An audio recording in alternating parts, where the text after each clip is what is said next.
ಉಪಾಯವೆಂಬ ಕೃತಿಯನ್ನು ಇಂದಿಗೆ ಸುಮಾರು 1100 ವರ್ಷಗಳ ಪೂರ್ವದಲ್ಲಿ ರಚಿಸಿದ್ದರು. ಇದರ ಮೇಲೆ ಭಾಷಾ ಟೀಕೆಯನ್ನು ಬರೀತಾ ಪಂಡಿತ್ ಟೋಡರ್ಮಲ್ಲರ ಕಾರ್ಯ ಪೂರ್ಣವಾಗುವ ಮುನ್ನವೇ ವಿಧಿವಶರಾಗಿ ಹೋದ ಮೇಲೆ ಆ ಅಪೂರ್ಣ ಕಾರ್ಯವನ್ನು ದೌಲತರಾಮ್ ಕಾಸ್ಲಿವಾಲ್ ಅವರು ಪೂರ್ಣಗೊಳಿಸಿ ಕೃತಿ ಸಮಗ್ರ ರೂಪದಿಂದ ಲಭಿಸುವಲ್ಲಿ ಸಹಕರಿಸಿದ್ದಾರೆ. ಚಾರಿತ್ರ ಅಧಿಕಾರ ನಡೆದದ್ದೇ ಇದೆ. ಸಮ್ಯಕ್ ಚಾರಿತ್ರ ಅಧಿಕಾರ 129ನೇ ಶ್ಲೋಕದಲ್ಲಿ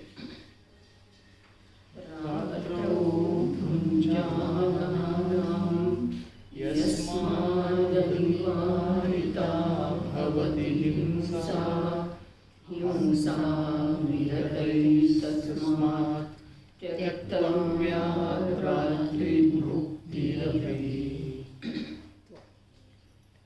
ಹೋದವಾರ ಚರ್ಚೆ ರಾತ್ರಿ ಭೋಜನದ ತ್ಯಾಗ ಯಾರಿಗೆ ಮಾಡಲಿಕ್ಕೆ ಯಾರು ಹೇಳಿದ್ರು ಅನ್ನುವಂಥ ಪ್ರಶ್ನೆಗೆ ಕೊನೆಗೊಂಡದ್ದಿತ್ತು.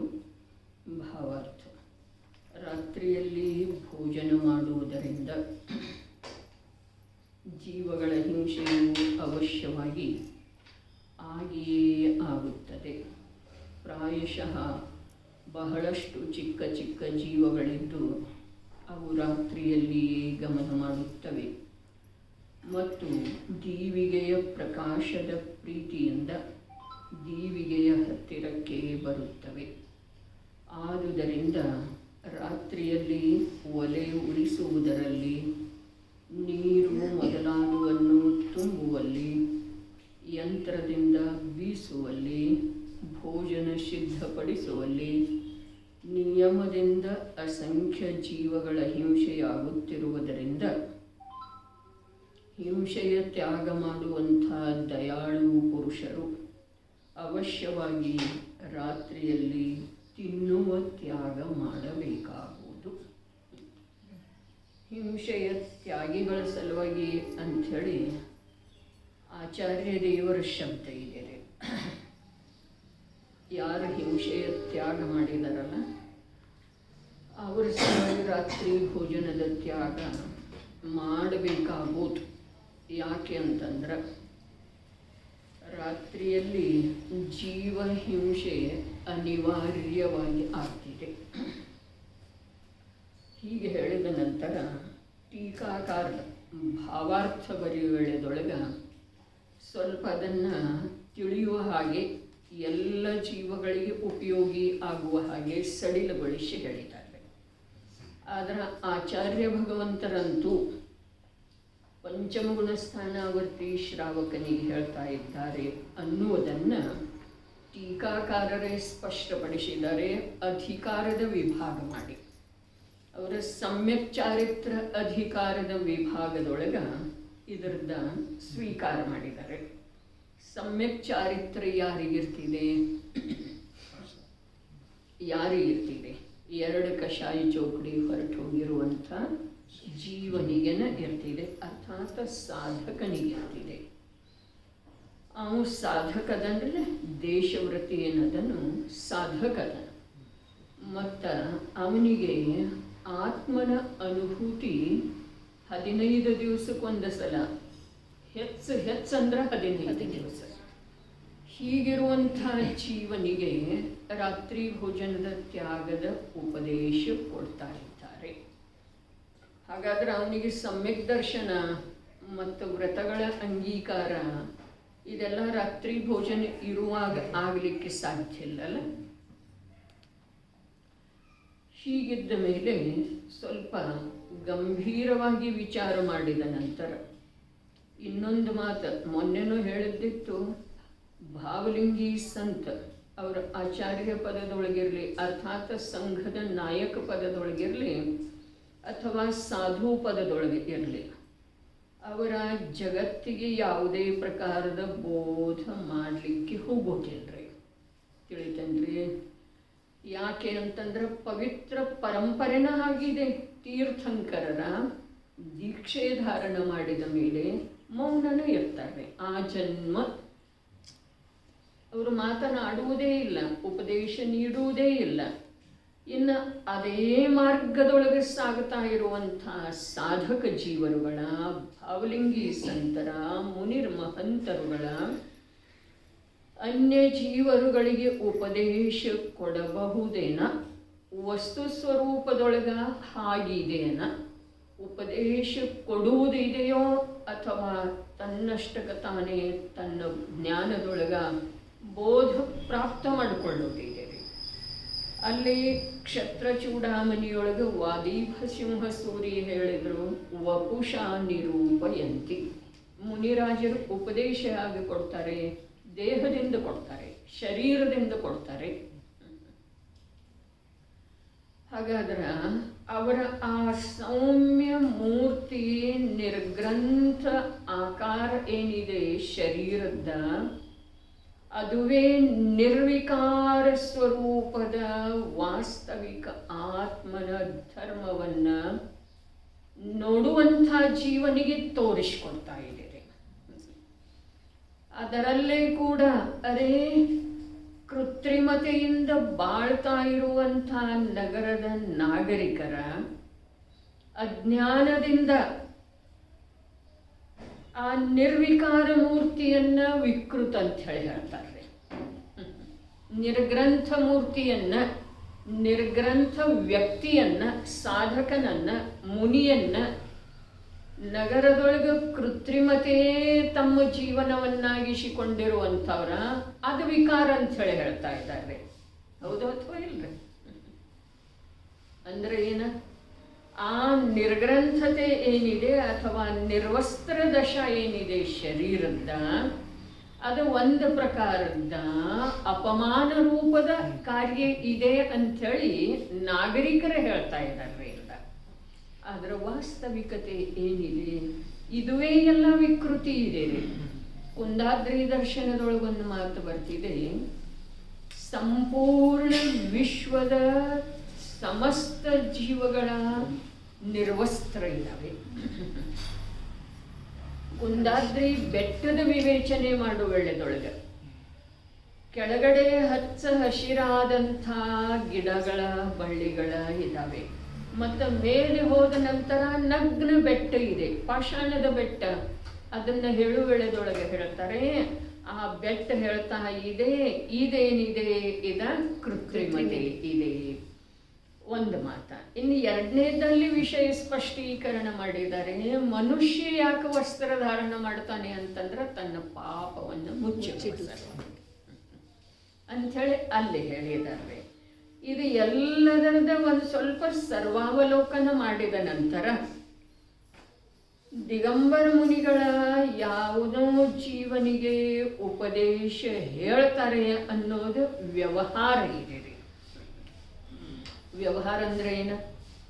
ವ್ಯವಹಾರ ಅಂದ್ರ ಅವರಿಗಂತೂ ಹೇಳುವ ಭಾವ ಇರುವುದಿಲ್ಲ, ಆದ್ರೆ ಕೇಳುವಂಥವ ಮೋಕ್ಷ ಮಾರ್ಗ ಪ್ರಕಾಶಕದೊಳಗೆ ಟೋಡರ್ ಮಲ್ಜಿ ಹೇಳಿದ್ರಲ್ಲ, ಆಚಾರ್ಯರ ಸ್ವರೂಪ ಹೇಳುವ ವೇಳೆದೊಳಗೆ ಧರ್ಮದ ಯಾಚಕ ಜೀವರುಗಳಿಗೆ ಧರ್ಮದ ಉಪದೇಶ ಕೊಡ್ತಾರೆ.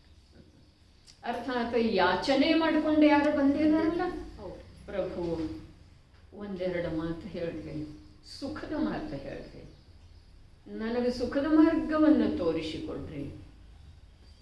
ಈ ಸಂಸಾರದಲ್ಲಿ ಅನಂತ ಕಾಲದಿಂದ ನಾನು ಬರೇ ದುಃಖದ ಅನುಭವನ ಮಾಡಿದ್ದೇನೆ. ಯಾರು ಹೇಳ್ತಾರೆ? ಪ್ರಭಾಕರ ಭಟ್ಟ ಹೇಳ್ತಾನ್ರಿ, ಯೋಗಿಂದು ದೇವರ ಹತ್ತಿರ ಪರಮಾತ್ಮ ಪ್ರಕಾಶದೊಳಗಡೆ. ಈ ಸಂಸಾರದೊಳಗ ಅನಂತ ಕಾಲ ಕಳೆದರು ಪ್ರಭು, ನಾನು ಸುಖ ಲೇಶವನ್ನು ಪಡೆಯಲಿಲ್ಲ. ಹೀಗೆ ತನ್ನ ಅಂತರಂಗದ ಆಳವನ್ನ ಎಲ್ಲಿ ಅಳಲನ್ನ ವ್ಯಕ್ತ ಮಾಡ್ತಾನೋ ಯಾವನೋ ಜೀವ, ಹಿಂದಕ್ಕನು ಹೇಳಿದ್ದಿತ್ತು ಮತ್ತೆ ಹೇಳ್ತೇನ್ರಿ, ಅದರೊಳಗೆ ಹಳೇದೇನು ಆಗುವುದಿಲ್ಲ. ಕೇಳಿದ್ದಿದ್ರೂ ಕೂಡ ಕೇಳಿ ಪ್ರಮೋದ ಆಗ್ತಿದೆ, ವಿಷಯ ಲಕ್ಷ್ಯದೊಳಗೆ ಬಂದ ಆನಂದ ಆಗ್ತಿದೆ. ಎದುರಿಗಿನ ಜೀವ ತಾನೇ ತಾನಾಗಿ ಯಾಚನೆ ಮಾಡ್ತಾ ಇರ್ತಾನೆ, ಸುಖದ ಮಾರ್ಗವನ್ನು ತಿಳಿಸಿಕೊಡ್ರಿ ಅಂಥೇಳಿ ಬೇಡ್ಕೊಳ್ತಾ ಇರ್ತಾನೆ. ಒಂದು ಮಾತು. ಇನ್ನು ಆ ಜೀವ ಕರ್ಮ ಸಿದ್ಧಾಂತ ಏನು ಹೇಳ್ತಿದೆ? ಆ ಎದುರಿಗೇನು ಜೀವ ಧರ್ಮದ ಯಾಚನೆ ಅಥವಾ ಉಪದೇಶದ ಯಾಚನೆ ಮಾಡ್ತಾ ಇದ್ದಾನಲ್ಲ, ಆ ಜೀವ ಹಿಂದೆ ಎಂದಾದರೂ ಭವಾಂತರದಲ್ಲೇ ಈ ಜೀವದ ಮೇಲೆ ಉಪಕಾರ ಮಾಡಿದ್ದ. ಯಾವ ಜೀವದ ಮೇಲೆ? ಇಂದು ಗುರುವಿನ ಸ್ಥಾನದಲ್ಲಿದ್ದಾರಲ್ಲ ಅವನ ದೃಷ್ಟಿಯೊಳಗ ಆ ಜೀವದ ಮೇಲೆ ಭವಾಂತರದಲ್ಲೇ, ಅರೇ ಸಾವಿರಾರು ಲಕ್ಷಾಂತರ ಭವಗಳ ಪೂರ್ವದಲ್ಲಿ ಯಾವುದಾದರೂ ಉಪಕಾರ ಮಾಡಿದ್ದ, ಅದರ ಫಲಸ್ವರೂಪವಾಗಿ ಯಾವ ಪುಣ್ಯದ ಬಂಧ ಆಗಿತ್ತು, ಆ ಪುಣ್ಯದ ಈ ಸಮಯದೊಳಗೆ ಆ ಜೀವಕ್ಕೂ ಉದಯಕ್ಕೆ ಬಂತು, ಗುರು ಮಹಾತ್ಮರಿಗೆ ಉದಯಕ್ಕೆ ಬಂತು ಅಂತಂದ್ರೆ ರಾಗ ಉತ್ಪನ್ನ ಆಗ್ತಿದೆ ಆ ಜೀವದಲ್ಲಿ. ಆವಾಗ ಅವರು ಉಪದೇಶ ಹೇಳ್ತಾರೆ. ಗೊತ್ತಾಯ್ತು? ಅಂದ್ರೆ ದಿಗಂಬರ ಸಾಧುಗಳ ವೀತರಾಗತೆಯ ಆರಾಧಕರ ಇನ್ನೊಂದು ಜೀವಕ್ಕ ಹೇಳುವಷ್ಟು ನನ್ನ ಹತ್ರ ಜ್ಞಾನ ಇದೆ ಅಂಥೇಳಿ ತಿಳ್ಕೊಳ್ಳೋದೇ ಇಲ್ಲರಿ ಅವರ. ನನ್ನಿಂದ ಕೇಳಿ ಆ ಜೀವ ಲಾಭಾನ್ವಿತ ಆಗುವ ಹಾಗೆ ಅದು ದುರ್ಬಲ ಇದೆ ಅಂಥೇಳಿ ತಿಳ್ಕೊಳ್ಳೋದನ್ನೇ ಇಲ್ಲರಲ್ಲ. ಅದನ್ನ ಯಾರು ಹೇಳಿದ್ರು? ಭವ್ಯಾಮೃತಕಾರ ಹೇಳಿದ್ರಲ್ಲ. ಏನು ಹೇಳಿದ್ರು? ಗುರು ಶಿಷ್ಯನೆಂಬ ಭಾವಂ ಪರಮಾತ್ಮನ ದೃಷ್ಟಿಯವನಿಗೆ ಇಲ್ಲಂ ಮನದೊಳಗೆ ಹಿರಿದು ಕಿರಿದೆಂಬ ಭಾವ. ಮೊದಲು ಗುರು ಶಿಷ್ಯಂದ್ರು, ಆಮೇಲೆ ಹಿರಿದು ಕಿರಿದು. ಮಕ್ಕಳಿಗೇನು ಉಪದೇಶ ಕೊಡೋದ? ಮಕ್ಕಳ ಸಲುವಾಗಿ ಏನು ಹೇಳೋದ? ಅದೇ ಮಗು ಅಂಥೇಳಿ ನೋಡ್ತಾ ಇರೋದು, ಕಿರಿದಂಥೇಳಿ ನೋಡ್ತಾ ಇರೋದು ನಿನ್ನ ಪರ್ಯಾಯ ಬುದ್ಧಿ ಇದೆ. ಕಿರಿದು ಯಾವುದಿದೆ? ಶರೀರ ಇದೆ ರೀ. ಆತ್ಮ ಸಣ್ಣ ಅದನ್ನೇನ್ರಿ ಗೌರಣ್ಣವ್ರು ವಿಚಾರ ಮಾಡುವಂಥ ಪ್ರಶ್ನೆ ಏನಿಲ್ಲ. ಆತ್ಮ ಅನಾದಿ ಅನಂತದನ್ರಲ್ಲ. ನಿನ್ನೇನು ಹೇಳ್ತು? ದಿವಸ ಎಣಸೋದಿದೆ. ಯಾವುದರ ಸಲುವಾಗಿ ಎಣಸೋದಿದೆ? ದಿವಸಂತೂ ಉದಯ ಆಗ್ತಾ ಇರ್ತವೆ, ಅಸ್ತಕ್ಕೆ ಪ್ರಾಪ್ತ ಆಗ್ತಾ ಇರ್ತವೆ. ನಾನತ್ರಿಕಾಲಿ ಅನಾದಿ ನಿಧನ ವಸ್ತು, ಇದರದ ಸ್ವೀಕಾರ ಮಾಡೋದಿದೆ. ದಿವಸ ಯಾವುದರದ್ದು ಎಣಿಸೋದಿದೆ? ದಿವಸ ಎಣಿಸೋದ ಅರ್ಥಾತ್ ಅದಕ್ಕೊಂದು ಕೊನೆಯನ್ನು ಬಯಸೋದಿದೆ. ಆದಿ ಅಂತರಹಿತ ಆತ್ಮನಿಗೆ ಯಾವುದರದ ಸಂಯೋಗ ಆಗಿದೆಯೋ ಅದರದ ವಿಯೋಗದ ಸಮಯ ನಿಶ್ಚಿತ ಇದೆ ರೀ. ಮತ್ತು ಆ ಸಂಯೋಗ ವಿಯೋಗದ ಕಾರಣದಿಂದ ಆ ಆತ್ಮನಲ್ಲಿ ಯಾವೂ ಹೆಚ್ಚು ಅಥವಾ ಕಡಿಮೆ ಆಗುವುದಿಲ್ಲ. ಈ ಮೂಲವನ್ನ ಈ ಭವದೊಳಗೆ ಹಿಡ್ಕೊಳ್ಳೋದು, ತಿಳ್ಕೊಳ್ಳೋದು, ಗ್ರಹಣ ಮಾಡೋದು, ಶ್ರದ್ಧೆ ಮಾಡೋದು ನಿಜವಾಗಿ ಜೀವನದ ಏಕಮೇವ ಉದ್ದೇಶ ಇರಬೇಕ್ರಿ. ಯಾವ ಪ್ರಕಾರ ಸೂರ್ಯ ಉದಿಸ್ತಾ ಇರ್ತಾನೆ, ದಿವಸ ಉದಯಕ್ಕೆ ಪ್ರಾಪ್ತ ಆಗ್ತಾ ಇರ್ತಿದೆ, ಅಸ್ತಕ್ಕೆ ಪ್ರಾಪ್ತ ಆಗ್ತಾ ಇರ್ತಿದೆ, ಆ ಪ್ರಕಾರ ಸಮಸ್ತ ಕಾರ್ಯಗಳಿಗೆ ಆರಂಭ ಆಗ್ತಿದೆ, ಕೊನೆ ಬರ್ತಿದೆ.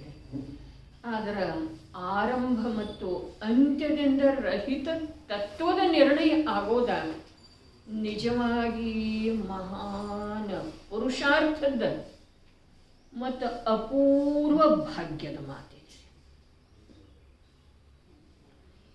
ದೃಷ್ಟಾಂತ ಸೂರ್ಯನಿಂದ ಹೇಳಿತು, ದಿವಸದ ಹೇಳಿತು. ದಿವಸ ಉದಿತ ಆಗ್ತಿದೆ, ಉಗಮ ಆಗ್ತಿದೆ, ಅಸ್ತ ಆಗ್ತಿದೆ, ಹೌದೇನ್ರಿ? ಆದ್ರೆ ಇದೇನಿದೆಯಲ್ಲ ಆತ್ಮ ತತ್ವ, ಅದ ದೃಷ್ಟಾಂತ ಹೇಳ್ತು. ಅದಕ್ಕೆ ದಾಷ್ಟಾಂತ ಏನ? ಬಾಲ್ಯಾವಸ್ಥೆ ಬರ್ತಿದೆ, ಜನ್ಮ ಆಗ್ತಿದೆ, ಬಾಲ್ಯಾವಸ್ಥೆ ಇರ್ತಿದೆ, ಕಿಶೋರಾವಸ್ಥೆ ಇರ್ತಿದೆ, ತರುಣಾವಸ್ಥೆ, ವೃದ್ಧಾವಸ್ಥೆ, ಪರ್ಯಾಯ ಬಿಟ್ಟು ಹೋಗ್ತಿದೆ, ಇನ್ನೊಂದು ಪರ್ಯಾಯ ಧಾರಣ ಆಗ್ತಿದೆ. ಅದೆಲ್ಲವೂ ಏನಿದೆ? ಅತ್ಯಂತ ಇದರಿಂದ ನಿರಪೇಕ್ಷ ಅದು ಇದೆ, ಅದರಿಂದ ನಿರಪೇಕ್ಷ ಇದು ಇರಬೇಕಾಗ್ತಿದೆ. ಅದೆಲ್ಲ ಇದರಿಂದ ನಿರಪೇಕ್ಷ ಇದೆ ರೀ. ಸೂರ್ಯ ಯಾರನ್ನು ಕೇಳಿ ಉದಯಕ್ಕೆ ಬರ್ತಾನ್ರಿ? ಯಾರ ಸಲುವಾಗಿ ಉದಯಕ್ಕೆ ಬರ್ತಾನ್ರಿ? ಯಾರ ಪೂಜೆ ಮಾಡೋರೆಲ್ಲ ಕಾಯ್ತಾ ಇರ್ತಾರೆ ಅಂಥೇಳಿ ಉದಯಕ್ಕೇನು ಬರುವುದಿಲ್ಲ. ಸಂಸಾರಿ ಜೀವಗಳ ನಿದ್ರೆಯ ಜಾಡ್ಯದಿಂದ ಎಚ್ಚೆತ್ತುಕೊಳ್ಳಲಿ ಅಂಥೇಳೇನು ಉದಯಕ್ಕೆ ಬರುವುದಿಲ್ಲ. ಸಂಸಾರಿ ಜೀವಗಳ ದೇಹಕ್ಕೆ ಸಂಬಂಧಿಸಿದ ಕಾರ್ಯಗಳನ್ನು ಮಾಡಿಕೊಳ್ಳಲಿ ಅಂಥೇಳಿ ಉದಯಕ್ಕೆ ಬರುವುದಿಲ್ಲ. ಹೌದು ಅಥವಾ ಇಲ್ರಿ? ಹಾಂ, ಅದೇ ಪ್ರಕಾರ ಇವು ಏನೇನು ಕಾರ್ಯ ಆಗ್ತಾವ್ರಲ್ಲ, ಕರ್ಮದ ಸ್ಥಿತಿ ಪೂರ್ಣ ಆಗೋದು, ಉದಯಕ್ಕೆ ಬರೋದು, ಕರ್ಮದೊಳಗೆ ಯಾವುದೇ ಪ್ರಕಾರದ ಸಂಕ್ರಮಣ ಆಗೋದು, ಉದೀರ್ಣ ಆಗೋದು, ಉಪಶಮ ಆಗೋದು, ಇದು ಜೀವದಿಂದ ಸರ್ವಥಾ ನಿರಪೇಕ್ಷ ರೂಪದ ಕಾರ್ಯ ಅದವ್ರೆ. ಅದೇ ಪ್ರಕಾರ ಶರೀರದೊಳಗೆ ನಾನಾ ಪ್ರಕಾರದ ಅವಸ್ಥೆಗಳಾಗೋದು. ಸಂಯೋಗಿ ಪದಾರ್ಥಗಳಂತೂ ದೂರನಾದವರೇ, ಕ್ಷೇತ್ರದಿಂದ ಭಿನ್ನವಿರುವಂತಹ ಪದಾರ್ಥಗಳ ಅವುಗಳಲ್ಲಿ ಯಾವ ಕಾರ್ಯ ಆಗುವ ಸಲುವಾಗಿ ನಿನ್ನ ಇಚ್ಛೆಯ ಅನಿಚ್ಛೆಯ ಅವಶ್ಯಕತೆ ಇಲ್ಲ. ಇದು ವಸ್ತು ಸ್ವರೂಪ ಆಯಿತು. ಹಾಗಾದರೆ ಈಗೇನಾಗಬೇಕಾಗಿದೆ? ಈಗಾಗಬೇಕಾಗಿದೆ ಅವು ಯಾವ ಕಾರ್ಯದೊಳಗೆ ನನ್ನ ಯಾವ ಭಾವನೆ ನಡೆಯುವುದಿಲ್ಲ ಅಂದ ಮೇಲೆ ನನಗೆ ಆ ಯಾವುದಾದರೂ ಕಾರ್ಯದ ಕುರಿತು ಗಮನ ಯಾಕೆ ಹರಿಸ್ತಾ ಇದ್ದೇನೆ? ಆ ಕಾರ್ಯಗಳ ಕುರಿತು, ತಾನಾಗೇ ಆಗುವಂಥ ಕಾರ್ಯಗಳ ಕುರಿತು ಹರ್ಷ ವಿಷಾದ ಯಾಕೆ ಮಾಡ್ತಾ ಇದ್ದೇನೆ? ಮಾಡೋದ ಅಗತ್ಯನೇ ಇಲ್ಲಲ್ಲ. ಅವು ಬದಲಾಗುವಂಥವ, ಕಾರ್ಯ ಮಾಡುವಂಥವನ್ನೇ ನನ್ನ ಇಚ್ಛೆ ಇಟ್ಕೊಂಡಿಲ್ಲ ಅಂದ ಮೇಲೆ, ನನ್ನ ಆಧೀನ, ನನ್ನ ಅಪೇಕ್ಷೆ ಇಟ್ಕೊಂಡಿಲ್ಲ ಅಂದ ಮೇಲೆ, ನಾನು ತ್ರಿಕಾಲ ಬದಲಾಗದೇ ಇರುವಂಥ ತತ್ವ ಇದ್ದೇನೆ. ಹೀಗಿರುವ ವೇಳೆದೊಳಗೆ ನನಗೆ ಬದಲಾಗುವಂಥ ತತ್ವದಿಂದ ಯಾವ ಪ್ರಯೋಜನ ಇದೆ ರೀ? ಅರಹಂತರ ಏನದರ್ರೆ? ಈಗ ತತ್ವಕ್ಕೆ ಸಂಬಂಧಿಸಿದ ಹಾಗೆ ಅರಹಂತರ ಯಾವ ತತ್ವ ಇದ್ದಾರೆ? ಜೀವ, ಅಜೀವ. ಅರಹಂತರ ಯಾವ ತತ್ವ ಇದ್ದಾರೆ? ಅಜೀವ ತತ್ವ ಇದ್ದಾರೆ. ಕಾಲಹರಣ ಬೇಡ. ಅಜೀವ ತತ್ವ ಇದ್ದಾರೆ.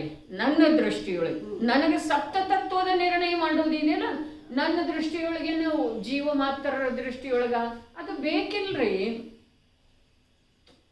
ನಾವು ಸ್ವಾಧ್ಯಾಯದ ಕ್ಷೇತ್ರದೊಳಗೆ, ಅಧ್ಯಯನದ ಕ್ಷೇತ್ರದೊಳಗೆ ಸ್ವಲ್ಪರೇ ಗಮನ ಮಾಡಿದೆವೋ ಅಥವಾ ಇಲ್ರಿ? ಹಾಗಾದ್ರೆ ಅರಹಂತರ ಏನದರು? ಅಜೀವ ತತ್ವ ಅದರ. ಶಾಸ್ತ್ರ ಏನಿದೆ ರೀ? ಅಜೀವ ತತ್ವ ಇದೆ. ಭಾವಲಿಂಗಿ ಸಂತ ಗಣಧರ್ರಂಥ ಆಚಾರ್ಯ ಏನದರು? ಯಾವ ತತ್ವ ಅದರು? ಅಜೀವ ತತ್ವ ಅದರ. ಇನ್ನ ಭಕ್ತಿಯ ಭಾವ, ವ್ರತಾಚರಣೆಯ ಭಾವ, ಅದು ಯಾವ ತತ್ವ ಇದೆ ರೀ? ಆಶ್ರವ ತತ್ವ ಇದೆ ರೀ. ಹೌದೇನಿಲ್ರಿ? ಯಾವುದ? ಭಗವಂತರ ಭಕ್ತಿಯ ಭಾವ, ಶ್ರದ್ಧೆಯ ಭಾವ, ಜಿನವಾಣಿಯ ಉಪಾಸನೆಯ ಭಾವ, ವ್ರತದ ಭಾವ, ಇವೆಲ್ಲ ಏನದವು? ಆಶ್ರವ ತತ್ವದವ್ರೆ. ಆಶ್ರವ ತತ್ವ ನಿಯಮದಿಂದ ಬಂಧಕ್ಕೆ ಕಾರಣದವ್ರೆ. ಇನ್ನು ಆತ್ಮನ ಅನುಭೂತಿ ರೂಪದ ಪರಿಣಾಮ, ಆತ್ಮಸ್ಥಿರತೆಯ ರೂಪದ ಪರಿಣಾಮ, ಅವು ಯಾವ ತತ್ವದವ್ರೆ? ಸಂವರ ನಿರ್ಜರ ತತ್ವದವ್ರೆ. ಸಮಸ್ತ ಕರ್ಮಗಳಿಂದ ರಹಿತವಾದಂಥ ದ್ರವ್ಯ ಭಾವ ನೋಕರ್ಮಗಳಿಂದ ರಹಿತ ಅಥವಾ 4 ಘಾತಿ ಕರ್ಮದ ಉಪದ್ರವದಿಂದ ರಹಿತ ಯಾವ ಜೀವದ ಪೂರ್ಣ ಶುದ್ಧ ಜ್ಞಾನ ಏನಿದೆ ಅದೇನಿದೆ ರೀ? ಮೋಕ್ಷ ತತ್ವ. ಹಾಗಾದ್ರೆ ಅದರೊಳಗೆ ಯಾವ್ಯಾವ ನನ್ನೂರಿ? ಅವು ಯಾವುದರ ಜೊತೆಗೆ ಜೀವದ ಸಂಬಂಧ ಇದೆ? ನಾನು ಯಾವ ತತ್ವ? ಜೀವತತ್ವ. ಜೀವತತ್ವನಾದ ನಾನು ಅಜೀವತತ್ವವಿರುವಂತಹ ದೇವಶಾಸ್ತ್ರ ಗುರು, ಆಶ್ರವ ತತ್ವ ಇರುವಂತಹ ವ್ರತಶೀಲ ಸಂಯಮ ಭಕ್ತಿ ಶ್ರದ್ಧೆಯ ರೂಪದ ಯಾವ ಭಾವ ಇದಾವೆ ನನ್ನವೇ, ಆ ಭಾವಗಳ ಇನ್ನು ಸ್ವರೂಪದ ಶ್ರದ್ಧೆ, ಸ್ವರೂಪದ ಅನುಭೂತಿ, ಸ್ವರೂಪಾಚರಣ, ಇವೆಲ್ಲ ಏನು ಭಾವದವು ಅವು ಸಂವರ ನಿರ್ಜರ, ಕೊನೆಗೆ ಮೋಕ್ಷ. ಯಾವ ತತ್ವ ಈಗೇನು ಹೇಳ್ತು? ಅಜೀವ, ಆಶ್ರವ, ಬಂಧ, ಸಂವರ, ನಿರ್ಜರೆ, ಮೋಕ್ಷ. ಈ 6 ತತ್ವಗಳ ಬೇರೆ ಅದಾವ ಅಥವಾ ನನ್ನ ಜೊತೆಗೆ ಏಕದವ್ರಿ? ನನ್ನಲ್ಲೇ ಇರ್ಲೇವ. 7 ತತ್ವ ಹೇಳಿದಾರಲ್ಲ, ನನ್ನಲ್ಲೇ ಇರ್ಲೇವ. ಸಂವರ ನಿರ್ಜನ ರೂಪದ ಭಾವ ಇರಲಿ, ಅಥವಾ ಮೋಕ್ಷ ರೂಪದ ಪರಿಣಾಮ ಇರಲಿ, ಅಥವಾ ಜೀವದ ಜೊತೆಗೆ ಅಜೀವವಾಗಿ ಹೋಗಿರುವಂಥ ಮಿಥ್ಯಾತ್ವ ರೂಪದ ಪರಿಣಾಮ ಇರಲಿ, ಅದು ಭಿನ್ನ ಇದೆ ರೀ. ಹೇಗೆ ಭಿನ್ನ ಇದೆ? ಅದರ ಅಪೇಕ್ಷಾದಿಂದ ಭಿನ್ನ ಇದೆ. ಆದ್ರೆ ನನ್ನ ಅಪೇಕ್ಷಾದಿಂದ ನಾನು ಅವುಗಳಿಂದ ಭಿನ್ನ ಆಗಬೇಕಿರಲ್ಲ. ನಾನೇನು ಮಾಡ್ತಾ ಇದ್ದೇನೆ? ನಾನಾಗೇನ ಅವುಗಳ ಜೊತೆಗೆ ಏಕ ಆಗ್ತಾ ಇದ್ದೇನೆ. ನಾನು ಮಾತ್ರ ಆಗ್ತಾ ಇಲ್ಲ, ಇನ್ನೊಬ್ಬರನ್ನೂ ಮಾಡ್ತಾ ಇದ್ದೇನೆ. ಇನ್ನೊಬ್ಬರನ್ನು, ಇವರು ನನ್ನ ಮಕ್ಕಳ, ಇವರು ನನ್ನ ಪರಿವಾರ ಅಂಥೇಳಿ ಹೇಳೋದೇನಿದೆ ರೀ? ಜೀವವನ್ನ ದೇಹ ರೂಪದಿಂದ ಗುರುತಿಸ್ತಾ ಇದ್ದೇವಲ್ಲ, ಅಷ್ಟಕ್ಕ ಮುಗಿತೀನ್ರಿ ನಮ್ದು ಕಾರ್ಯ ಅಜ್ಞಾನದ? ಇಲ್ಲ. ಅರಹಂತರನ್ನ ಕೂಡ ದೇಹ ರೂಪದಿಂದ, ಇನ್ನೂ ಕೆಳಗಿಳದ ನಾಮರೂಪದಿಂದ,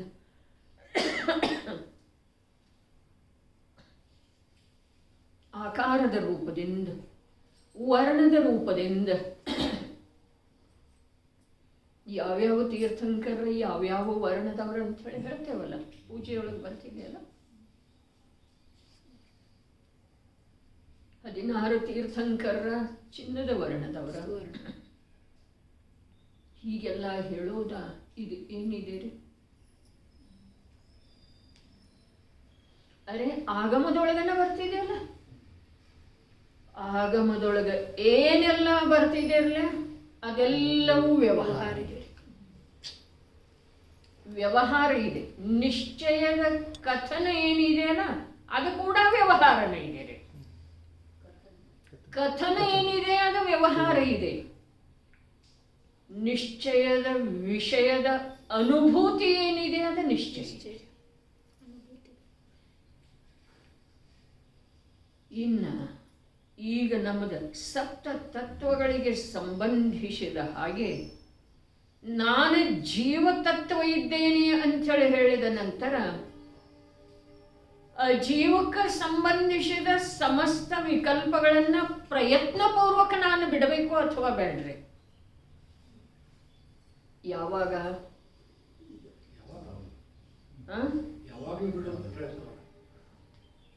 ಯಾವಾಗಲೂ ಪ್ರಯತ್ನ ಮಾಡಬೇಕು. ಇನ್ನು ಯಾವಾಗ ಪ್ರತ್ಯಕ್ಷ ಅಜೀವರೂಪದ ದೇಹ ಶಾಶ್ವತವಾಗಿ ನನ್ನ ಜೊತೆಗೆ ಉಳಿಯೋದಿಲ್ಲ ಅಥವಾ ಅಧಿಕ ದಿವಸ ನನ್ನ ಜೊತೆಗಿರುವುದಿಲ್ಲ ಅನ್ನೋದ ನಿರ್ಣಯ ಆದ ನಂತರ ಆ ಜೀವ ಮಾತ್ರ ಆ ಜೀವದ ಆ ಅವಸ್ಥೆಯನ್ನು ನೋಡಿ ನಾವು ಮಾಡಬೇಕಾಗುತ್ತೆ. ಹೀಗೆ ಚಿಂತನೆ ಮಾಡ್ರಿ, ಹೀಗೆ ಚಿಂತನೆ ಮಾಡ್ರಿ ಅಂಥೇಳಿ ಹೇಳ್ತೇನೆ ಅಂಥೇಳಿ ಹೇಳಿದೆ. ಇನ್ನೊಬ್ಬರಿಗೆ ಹೇಳುವ ಮಾತಿಲ್ಲ. ಅರೆ ಆ ಅವಸ್ಥಾ ವಿಶೇಷವನ್ನು ನೋಡಿ ಹೀಗಾಗಬಹುದಲ್ಲ? ಆಗ ಅಂದ್ರೆ ನಿಸರ್ಗದೊಳಗೆ ಏನು ಬೇಕಾದ ಆಗಬಹುದು. ಅವರ ಹಾಗೆ ಇನ್ನೂ ಇದ್ದ ನಾವು ಹೋಗಬಹುದಲ್ಲ? ಹಾಗಾದ್ರೆ ಉಪದೇಶ ಯಾರಿಗೆ? ಈಗ ನಿಜವಾಗಿನ ಇಲ್ಲಿ ಕೂತ ಸ್ವಾಧ್ಯಾಯದ್ದು ಮಾತ್ರ ನನಗೆ ಭಾವ ಇದೆ. ಯಾರಿಗರೆ ಏನ್ರಿ ಹೇಳಬೇಕು, 4 ಮಾತು ಹೇಳ್ರಿ ಅಂಥೇಳಿ ಅಂದ್ರೆ ಏನು ಹೇಳುವುದ ಅನ್ನಿಸ್ತಿದೆ. ಅವಾಗ ಏನೇನೋ ಉತ್ಸಾಹದಿಂದ ಹೇಳ್ಬೇಕು ಅನ್ನಿಸ್ತಿತ್ರಿ. ಆದರೆ ಈಗ ಏನು ಹೇಳೋದ ಅನ್ನಿಸ್ತಿದೆ ರೀ. ಮತ್ತು ಸ್ಪಷ್ಟ ಇದೆ, ಆ ಜೀವದ ಲೋಕನ ಬೇರೆ ಇರ್ತಿದೆ. ಆ ಜೀವದ ಲೋಕನ, ನಿಮ್ಮಗಳ ಜೀವದ ಲೋಕನ ಬೇರೆ ಇದೆ ರೀ. ಇನ್ನು ಆ ಮರಣಾಸನ್ನ ಅಥವಾ ಹಾಸಿಗೆ ಹಿಡಿದಿರುವಂಥ ಜೀವದ ಲೋಕ, ಅದರ ಭಾವದೊಳಗೆ ಏನೇನು ಸಂಚಾರ ಆಗ್ತಾ ಇದೆ ಅನ್ನೋದು ನಾವು ಹೇಗೆ ತಿಳಿಲಿಕ್ಕೆ ಸಾಧ್ಯವಿಲ್ಲ. ಹಾಗಾದ್ರೆ ಹೇಳೋದಿಲ್ಲನ, ಬೋಧ ಇಲ್ಲನ, ಸ್ವಾಭಾವಿಕವಾಗಿ ಏನಾದರೂ ಭಾವ ಬಂತು ಅಂತಂದ್ರೆ ಹೇಳೋದಿದೆ. ಅವರಿಗೆ ನಮಗೆ ಆ ಅವಸ್ಥಾ ವಿಶೇಷಕ್ಕೆ ಸಂಬಂಧಿಸಿದ ಹಾಗೆ ಅಸಾರತೆ ಕ್ಷಣಭಂಗುರತೆ ನಮಗೆ ಕಂಡು ಬಂತು ಅಂತಂದ್ರೆ ಆ ಕ್ಷಣಭಂಗುರತೆಯ ಅಸಾರತೆಯನ್ನು ನಮ್ಮಲ್ಲೇ ದೃಢ ಮಾಡೋದಿದೆ.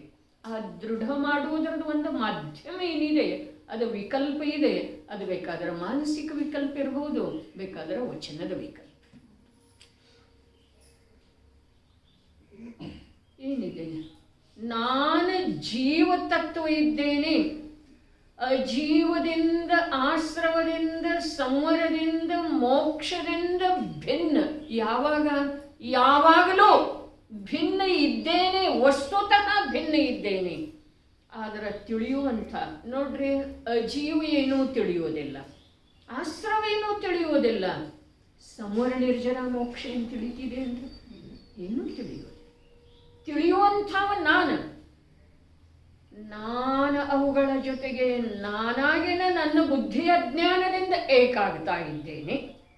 ಈಗ ನಾನಾಗಿನ ಅವು ನನ್ನನ್ನು ಯಾವ ಪ್ರಕಾರ ಭಿನ್ನ ತಿಳಿದಿದ್ದಾವೆಯೋ, ಅರೆ ತಿಳಿಯುವಂಥ ಸಾಮರ್ಥ್ಯ ಅವುಗಳಲ್ಲಿ ಇಲ್ಲಂತೀರಿ, ಮತ್ತು ಭಿನ್ನ ಆಗಿ ತಿಳಿದಿದ್ದಾವೆ. ಅರ್ಥಾತ್ ಅವು ಏಕ ಆಗ್ತಾ ಇಲ್ಲ ನಮ್ಮ ಜೊತೆಗೆ. ತಿಳಿದಿದ್ದಾವ ಅರ್ಥಾತ್ ಅವು ನಮ್ಮ ಜೊತೆಗೆ ಏಕಾಗ್ತಾ ಇಲ್ಲ. ಅಜೀವ ನಮ್ಮ ಭಾವದ ಜೊತೆಗೆ ಏಕಾಗ್ತಿದೆ ಅಂದ್ರೆ, ನಮ್ಮಂದ್ರೆ ವರ್ತಮಾನ ಭಾವ ತಗೊಳ್ಳೋಣ ನಾವು, ವ್ಯಕ್ತ ಭಾವ. ನಮ್ಮ ಭಾವದ ಜೊತೆಗೆ ಅಜೀವ ತತ್ವ ಏಕಾಗ್ತಿದೆ ಅಂದ್ರೆ ಯಾವಾಗೂ ಆಗುವುದಿಲ್ಲ. ಆಶ್ರವ ತತ್ವ ಅರ್ಥಾತ್ ಶುಭ ಭಾವ ಜ್ಞಾನ ಆಗ್ತವೇನ್ರಿ? ಜ್ಞಾನದೊಳಗೆ ಬಂದು ಬಿಡ್ತವೇನ್ರಿ? ಇಲ್ಲ.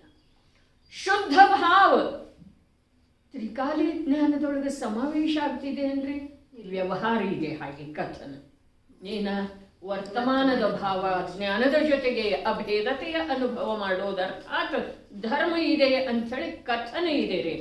ಆದರೆ ವಸ್ತುತಃ ಆ ಭಾವ ಈ ಜ್ಞಾನದೊಳಗೆ ಏಕ ಆಗುವಂಥ ವ್ಯವಸ್ಥೆ ಇಲ್ಲ, ಅದರದ ಸ್ವಭಾವ ಹಾಗಿಲ್ಲ. ಹಾಗಾದ್ರೆ ಯಾವುದೂ ನನ್ನ ಜೊತೆಗೆ ಏಕ ಆಗತಾ ಇಲ್ಲ ಅಂದ ಮೇಲೆ ತಿಳಿಯುವಂಥ ಸ್ವಭಾವ, ಆಶ್ರವವನ್ನು ತಿಳಿಯಬಹುದಾಗಿದೆ, ಜೀವವನ್ನು ತಿಳಿಯಬಹುದಾಗಿದೆ, ಸಂವರ ನಿರ್ಜರ ಮೋಕ್ಷಗಳನ್ನು ತಿಳಿಯಬಹುದಾಗಿದೆ. ಈ ಪ್ರಕಾರ ತಿಳಿಯುವ ಸ್ವಭಾವದ ನಾನು ಜೀವ ಅವುಗಳ ಜೊತೆಗೆ ಏಕೆ ಯಾಕಾಗ್ತಾ ಇದ್ದೇನೆ? ಅದು ಬೇಕು ಇದು ಬೇಡ ಯಾಕಂತ ಇದ್ದೇನೆ? ಇದು ಇದ್ರೆ ಇರಲಿ ಅಂಥೇಳಿ ಸಹಜ ಸ್ವೀಕಾರ ಮಾಡುವ ಭಾವ ಯಾಕಿದೆ ಹೇಳ್ರಿ? ಅದೇನು ಉದಾರ ಭಾವ ಅಲ್ಲ. ಮರಣದ ನಿರ್ಣಯ ಇದೆ ನನಗೆ, ಅದೇನು ಉದಾರ ಭಾವ ಅಲ್ಲ. ಮರಣದ ನಿರ್ಣಯ ಯಾರಿಗೆ?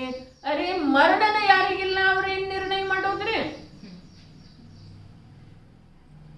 ವಿಚಾರ ಮಾಡೋದು ನಾವು ಧರ್ಮದ ಹೆಸರಿನ ಮೇಲೆ ಕೂಡ ಧರ್ಮದ ವಿರೋಧ ಎಷ್ಟು ಅಂಶದಿಂದ ಯಾವ ರೀತಿಯಿಂದ ಮಾಡ್ತಾ ಇದ್ದೇವೆ.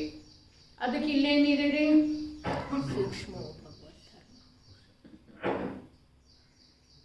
ಸೂಕ್ಷ್ಮವೋ ಭಗವದ್ ಧರ್ಮ. ಭಗವಂತರ ಹೇಳಿರುವಂಥ ಧರ್ಮ ಸೂಕ್ಷ್ಮ ಇದೆ, ಅನುಭವ ಗಮ್ಯ ಇದೆ, ವಚನಗಮ್ಯ ಇಲ್ಲ. ವಿಕಲ್ಪದ ಮಾಧ್ಯಮದಿಂದ ಅದನ್ನು ಹಿಡ್ಕೊಳ್ಳಿಕ್ಕೆ ಬರುವುದಿಲ್ಲ. ಅದಕ್ಕೆ ಹಿಂದೊಂದು ಸಲ ಹೇಳಿದ್ದಿತ್ತು, ಧರ್ಮ ಸೂಕ್ಷ್ಮ ಯಾಕಂದ್ರು ಅಂತಂದ್ರ ಅದನ್ನು ವಿಕಲ್ಪದಿಂದ, ಶರೀರದ ಕ್ರಿಯೆಯಿಂದ, ಮನಸ್ಸಿನ ಶಾಬ್ದಿಕ ಶಬ್ದಗಳಿಂದ ಅದರದ್ದು ವಿವರಣೆ ಮಾಡಲಿಕ್ಕೆ ಬರುವುದಿಲ್ಲ. ಅದರೊಳಗೆ ಸಿಗುವಂಥದ್ದು ಇಲ್ಲವೇ ಇಲ್ಲ. ಅದನ್ನು ಹಿಡ್ಕೊಳ್ಳಿಕ್ಕೆ ಯಾವುದರಿಂದ ಬರ್ತಿದೆ ಅಂತಂದ್ರ ಯಾವುದ ಅದ ಇದೆ ಅದುವೇ ಅದನ್ನು ಹಿಡಿತಿದೆ ರೀ. ಯಾವುದು ಧರ್ಮ ಅಂಥೇಳಿ ಹೇಳಲಾಗಿದೆಯೋ ಅರ್ಥಾತ್ ಜ್ಞಾನದರ್ಶನದ ಅನುಭವ, ಆ ಜ್ಞಾನದರ್ಶನದ ಅನುಭವವನ್ನ ಯಾರು ಮಾಡ್ತಾರೆ? ಜ್ಞಾನದರ್ಶನವೇ ಮಾಡ್ತಿದೆ, ಪ್ರಗಟ ಜ್ಞಾನದರ್ಶನ ಮಾಡ್ತಿದ್ದೀರಿ.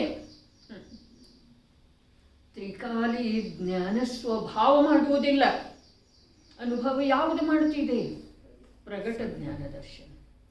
ಅರೆ ವಿಷಯ ಎಷ್ಟು ಸೂಕ್ಷ್ಮ ಇದೆ ಅಂಥೇಳಿ ಅಲ್ಲಿ ಹೇಳಿದರು ನೇಮಿಚಂದ ಸಿದ್ಧಾಂತಿ ದೇವು. ಯಾವ ಕಾಯ ಚೇಷ್ಟೆಯನ್ನೂ ಮಾಡಬೇಡ, ಯಾವ ವಚನದ ಚೇಷ್ಟೆಯನ್ನೂ ಮಾಡಬೇಡ, ಯಾವ ಮನಸ್ಸಿನ ವಿಕಲ್ಪದ ಚೇಷ್ಟೆಯನ್ನೂ ಮಾಡಬೇಡ. ಇಂಥ ಸ್ಥಿತಿಯೊಳಗೆ ರಾತ್ರಿ ಭೋಜನದ ತ್ಯಾಗದ ಉಪದೇಶ ಯಾರು ಕೊಟ್ಟಿದ್ದಾರೆ? ಮತ್ತೆ ಬಂದು ಅಲ್ಲೇ ನಿಲ್ಲೋದು ಪ್ರಶ್ನೆ.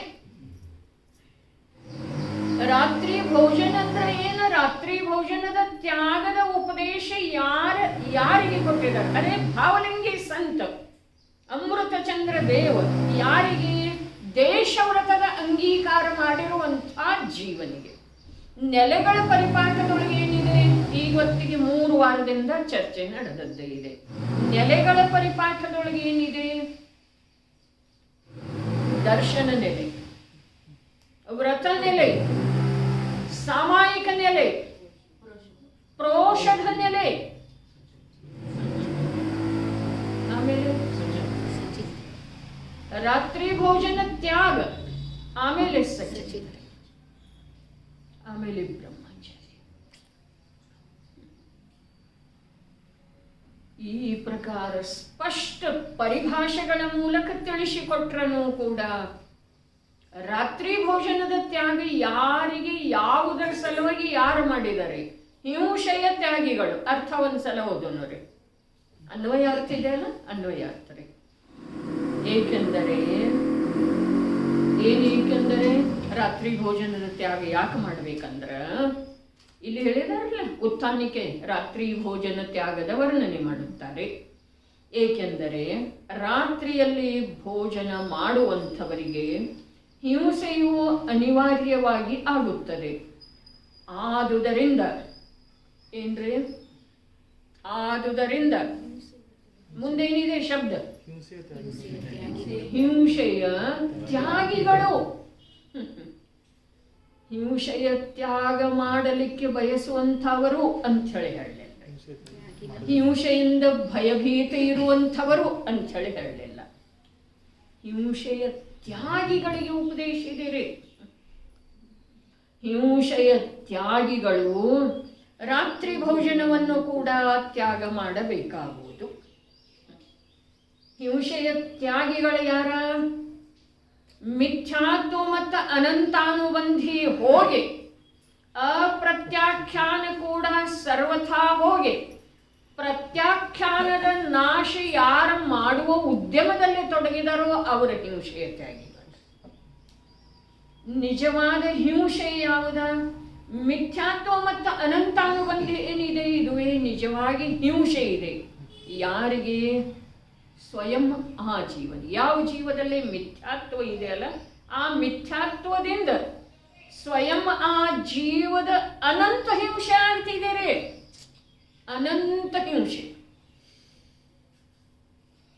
ರಾಗಾದಿಗಳ ಉತ್ಪನ್ನ ಆಗುವುದೇ ಹಿಂಸೆ ಇದೆ ಅಂಥೇಳಿ ಹೇಳಿ ಬಂದ್ರೆ, ಈ ಹಿಂಸೆ, ಹಿಂಸ್ಯ, ಹಿಂಸಕ, ಹಿಂಸೆಯ ಫಲ, ಈ 4 ವಿಷಯಗಳ ಅರೆ ಯಾರಾದರೂ ಒಂದು ವೇಳೆ ಜಿಜ್ಞಾಸು ಜೀವ ಅಥವಾ ಅಭ್ಯಾಸು ಜೀವ ಪುರುಷಾರ್ಥ ಸಿದ್ಧಿಯೋಪಾಯದ ವಿಶೇಷತೆ ಏನ ಅಂಥೇಳಿ ಕೇಳಿದ ಅಂತಂದ್ರೆ, ಅಜೈನಿರ್ಲಿ ಜೈನಿರ್ಲಿ, ಪುರುಷಾರ್ಥ ಸಿದ್ಧಿ ಉಪಾಯ ಗ್ರಂಥದ ವಿಶೇಷತೆ ಏನ?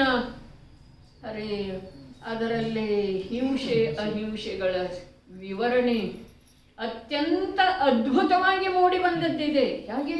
ಹಿಂಸೆ, ಹಿಂಸ್ಯ, ಹಿಂಸಿಸಲ್ಪಡುವುದು ಯಾವುದು? ಹಿಂಸೆ, ಹಿಂಸ್ಯ. ಆ ಹಿಂಸಿಸಲ್ಪಡುವುದನ್ನು ಹಿಂಸೆ ಮಾಡುವಂಥವ್ರು ಯಾರು? ಹಿಂಸಕ. ಹಿಂಸೆಯ ಫಲ ಯಾರಿಗೆ? ಹಿಂಸೆಯ ಫಲ? ಇದನ್ನ ಅದ್ಭುತವಾಗಿ ಉಳಿದ ಯಾವ ಶಾಸ್ತ್ರದೊಳಗೆ ಈ ಪ್ರಕಾರದ ವಿವರಣೆ ಇಲ್ಲ. ಪುರುಷಾರ್ಥ ಸಿದ್ಧಿ ಉಪಾಯದ ವಿಶೇಷತೆ ಈ ಮಾತಿನಿಂದ ಇದೆ. ಹಾಗಾದರೆ ಅಲ್ಲಿ ಏನು ಹೇಳಿದ್ರು ಆ ಪ್ರಕರಣದೊಳಗ? ರಾಗಾದಿ ಭಾವಗಳ ಉದಿಸಿ ಬರುವುದೇ ಜೀವದ ಹಿಂಸೆ ಇದೆ. ರಾಗಾದಿ ಭಾವಗಳ ಉದಿಸಿ ಬಾರದೇ ಇರುವುದೇ ಅಹಿಂಸೆ ಇದೆ. ಲೋಕದೊಳಗೆ ಈ ಪ್ರಕಾರದ ಹಿಂಸೆ ಅಹಿಂಸೆಯ ವ್ಯಾಖ್ಯೆ ಯಾರು ಹೇಳೋ ಸಾಧ್ಯ ಇದೆ? ಓರ್ವ ದಿಗಂಬರ ಸಂತರನ್ನ, ವೀತರಾಗತೆಯ ಆರಾಧಕರನ್ನ ಹೊರತುಪಡಿಸಿ ಇದನ್ನು ಯಾರೂ ಹೇಳೋ ಸಾಧ್ಯ ಇಲ್ಲ. ತಿಳಿದ್ರ ಆ ವೀತರಾಗ ಪರಂಪರೆಯವರನ್ನ ತಿಳಿಯೋ ಸಾಧ್ಯ ಇದೆ, ಅನ್ಯರು ತಿಳಿಯೋದ ಸಾಧ್ಯ ಇಲ್ಲ. ಹಾಗಾದ್ರೆ ಹಿಂಸೆಯ ತ್ಯಾಗ ಮಾಡಿದಾರ್ರಿ ಇವರ. ಯಾವುದರದ ತ್ಯಾಗ ಮಾಡಿದರು? ರಾಗಾದಿಗಳನ್ನ ತ್ಯಾಗ ಮಾಡಿದ್ದಾರೆ. ಮಿಥ್ಯಾತ್ವ ಹೋದ ನಂತರನ ನಿಜವಾಗಿ ರಾಗಾದಿಗಳು ಹೋಗ್ತವೆ. ಇನ್ನು ನಮ್ಮ ಕಲಶದಲ್ಲಿಯೂ ಬಂದಿದ್ದೀರಿ ಮಿಥ್ಯಾದೃಷ್ಟಿ. ರಾಗಿ ಅಂತಂದ್ರೆ ಯಾರ? ರಾಗಿ ಅಂತಂದ್ರೆ ಮಿಥ್ಯಾದೃಷ್ಟಿನ ರೀ. ಸಂಸಾರಿ ಅಂತಂದ್ರೆ ಮಿಥ್ಯಾದೃಷ್ಟಿನ ರೀ. ಮಿಥ್ಯಾತ್ವ ಹೋದ ನಂತರ ರಾಗ ಇದ್ರನು ಅದು ಅನಾಥ ಇದೆ ರೀ. ರಾಗ ಅನಾಥ ಇದೆ, ಅದರ ರಕ್ಷಕರು ಯಾರಿಲ್ರಿಪ್ಪ ಅಲ್ಲಿ.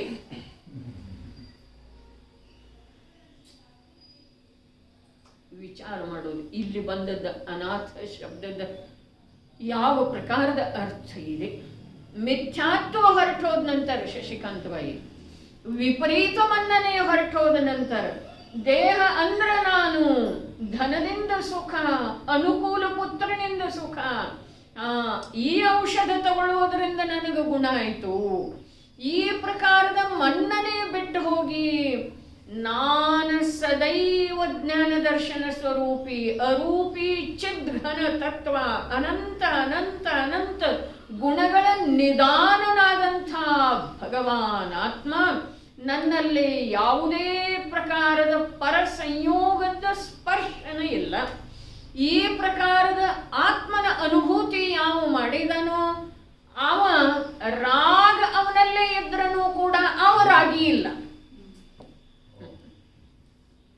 ರಾಗ ಅವನಲ್ಲೇ ಇದ್ರನು ಇದೇನ ರೀ, ಕಂಡು ಬರುವ ಮಾತಿಲ್ಲ, ಇದೇನ ಇದ್ರನೂ ಕೂಡ ಆತ ರಾಗಿ ಇಲ್ಲ.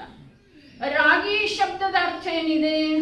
ಎಲ್ಲಿ ಮಿಥ್ಯಾಮನ್ನನೆಯ ಜೊತೆಗೆ ವ್ಯಕ್ತ ಭಾವ ಇದೆಯೋ, ಮಿಥ್ಯಾತ್ವ ಅಂತೂ ಅವ್ಯಕ್ತ ಇದೆ ರೀ, ಅಭಿಪ್ರಾಯದೊಳಗಿದೆ. ಯಾವುದ ವ್ಯಕ್ತ ಭಾವ ಇದೆಯೋ ಅಶುದ್ಧ ಭಾವ, ಅದನ್ನ ರಾಗ ಅಂತ ಹೇಳಿ ಹೇಳ್ತಾರೆ. ಮತ್ತು ಮಿಥ್ಯಾತ್ವ ಹೊರಟು ಹೋದ ನಂತರ ಆ ಭಾವದೊಳಗಿನ ಅಶುದ್ಧಿ ಎಷ್ಟು ಉಳಿಯೋದಿದೆ? ಎಲ್ಲಿ ಉಳಿಯೋದಿದೆ? ಇಲ್ಲವೇ ಇಲ್ಲ.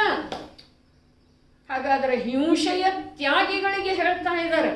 ಇನ್ನು ಇಲ್ಲಿ ನೇರವಾಗಿ ವಿಷಯಕ್ಕೆ ಬಂದ ನಂತರ ಮಿಥ್ಯಾತ್ವ ಹೋಗಿದೆ, ಅನಂತಾನುಬಂಧಿ ಕಷಾಯ ಚೌಕಡಿ ಹೋಗಿದೆ, ಎರಡನೇ ನೆಲೆಯ ಅಂಗೀಕಾರ ಮಾಡು ವೆಳ್ಳೆದೊಳಗೆ ಎರಡನೇ ಕಷಾಯ ಚೌಕಡಿದ್ದ ಸರ್ವಥಾ ಅಭಾವ ಆಗಿದೆ. ವ್ರತ ನೆಲೆ ಅಂಗೀಕಾರ ಮಾಡು ವೆಳ್ಳೆದೊಳಗ ಅಪ್ರತ್ಯಾಖ್ಯಾನಾವರಣ ಕಷಾಯ ಚೌಕಡಿದ್ದ ಸರ್ವಥಾ ಅಭಾವ ಆಗಿದೆ ರೀ. ಹಾಗಾದ್ರೆ ಆ ವ್ರತಗಳ ರೂಪದ ಆ ಮುಂದಿನ ನೆಲೆಗಳ ರೂಪದ ಆಚರಣೆ ಇದೆಯಲ್ಲ, ಅದು ಯಾವುದರ ಸಲುವಾಗಿದೆ ರೀ? ಪ್ರತ್ಯಾಖ್ಯಾನದ ಅಭಾವ ಮಾಡುವ ಸಲುವಾಗಿದೆ. ಸಂಜ್ವಲವನ್ನು ದುರ್ಬಲಗೊಳಿಸುವ ಸಲುವಾಗಿದೆ ರೀ.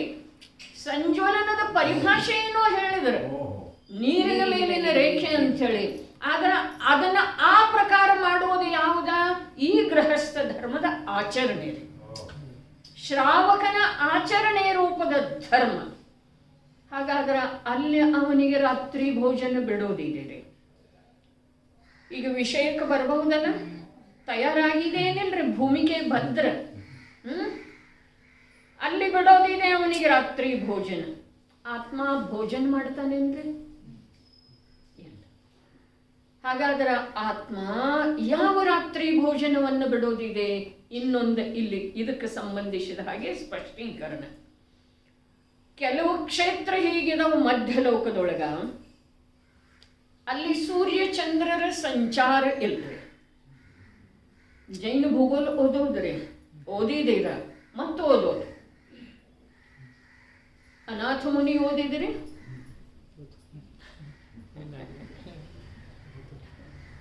ಜೈನ ಭೂಗೋಳ ಓದೋದು.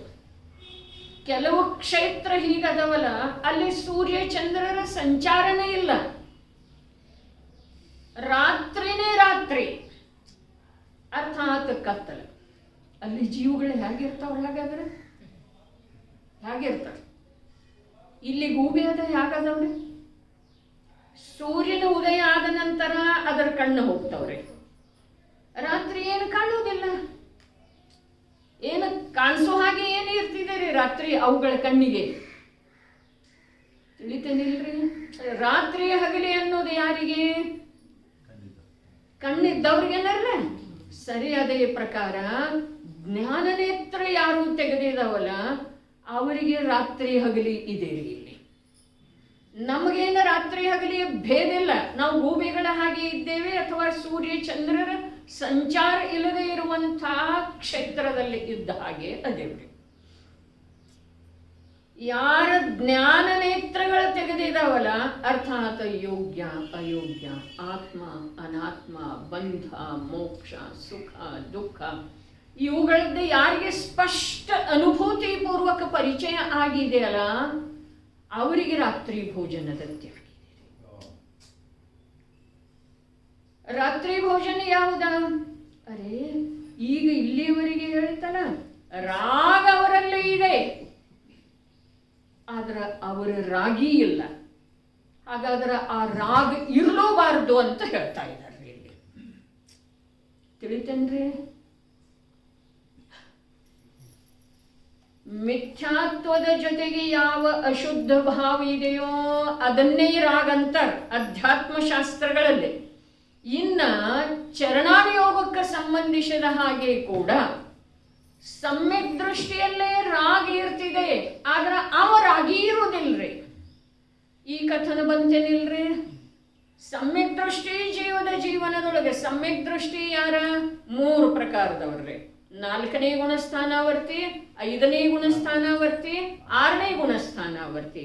ಇವರ ಜೀವನದೊಳಗೆ ರಾಗ ಇರ್ತಿದೆ, ತರತಮ ರೂಪದಿಂದ ಇರ್ತಿದೆ. 4ನೇ ಗುಣಸ್ಥಾನದಲ್ಲಿ ಅಧಿಕ ಇರ್ತಿದೆ, 5ನೇ ಗುಣಸ್ಥಾನದಲ್ಲಿ ಸ್ವಲ್ಪ ಕಮ್ಮಿ ಇರ್ತಿದೆ, 6ನೇ ಗುಣಸ್ಥಾನದಲ್ಲಿ ಇರ್ತಿದೆ, ಇಲ್ಲದ ಹಾಗೆ ಇರ್ತಿದೆ. ಹಾಗಾದ್ರೆ ಇಲ್ಲಿ ರಾಗ ಏನು ಇದೆಯೋ ಅವ ರಾಗಿ ಇಲ್ಲ ಅಂತ ಹೇಳಿ ಹೇಳ್ತ. ಈ ವಾಕ್ಯದ ಮರ್ಮ ಗೊತ್ತಾಯ್ತೇನ್ರಿ? ಅವನಲ್ಲೇ ರಾಗಿದೆ, ರಾಗ ಕಂಡು ಬರ್ತಿದೆ ಅಂತ ಹೇಳಿ ಹೇಳಿಲ್ಲ ಅನ್ನೋದು ಸ್ಪಷ್ಟ ಮಾಡಿತ್ರಿ. ಅವನಲ್ಲೇ ರಾಗಿ ಇದೆ. ಯಾರಲ್ಲಿ?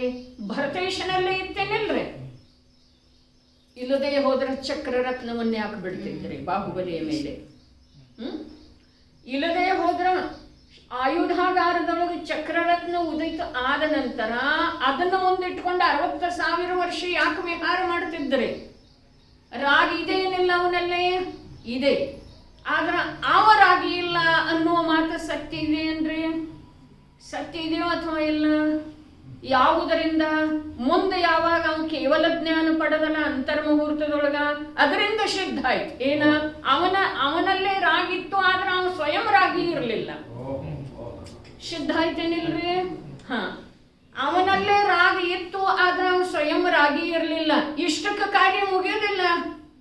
ನಿನ್ನಲ್ಲೇ ರಾಗ ಇರ್ಲೂಬಾರ್ದು ಅಂಥೇಳಿ ರಾತ್ರಿ ಭೋಜನದ ತ್ಯಾಗ. ಭೋಜನ ಅಂದ್ರೆ ನಾವು ಯಾವುದನ್ನು ರಾತ್ರಿ ಅಂತೇವೋ ಆ ರಾತ್ರಿನೂ ಅಲ್ಲ, ನಾವು ಯಾವುದನ್ನು ಭೋಜನ ಅಂತೇವೋ ಆ ಭೋಜನನೂ ಅಲ್ಲ.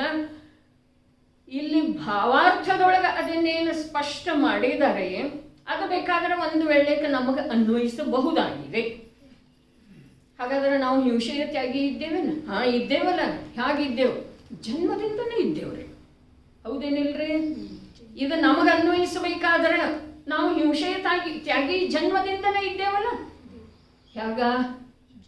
ಹಿಂಸಾ ಕುಲದೊಳಗೆ ಉತ್ಪನ್ನ ಆಗಿದ್ದೇವೆ, ಹೌದೇನು? ಅಹಿಂಸಾ ಕುಲದೊಳಗೆ ಜೈನ ಕುಲದೊಳಗೆ ಹುಟ್ಟಿದ್ದೇವೆ ಅಂಥೇಳಿ ನಮಗೆ ಹಿಂಸೆಯ ತ್ಯಾಗಿದೆ.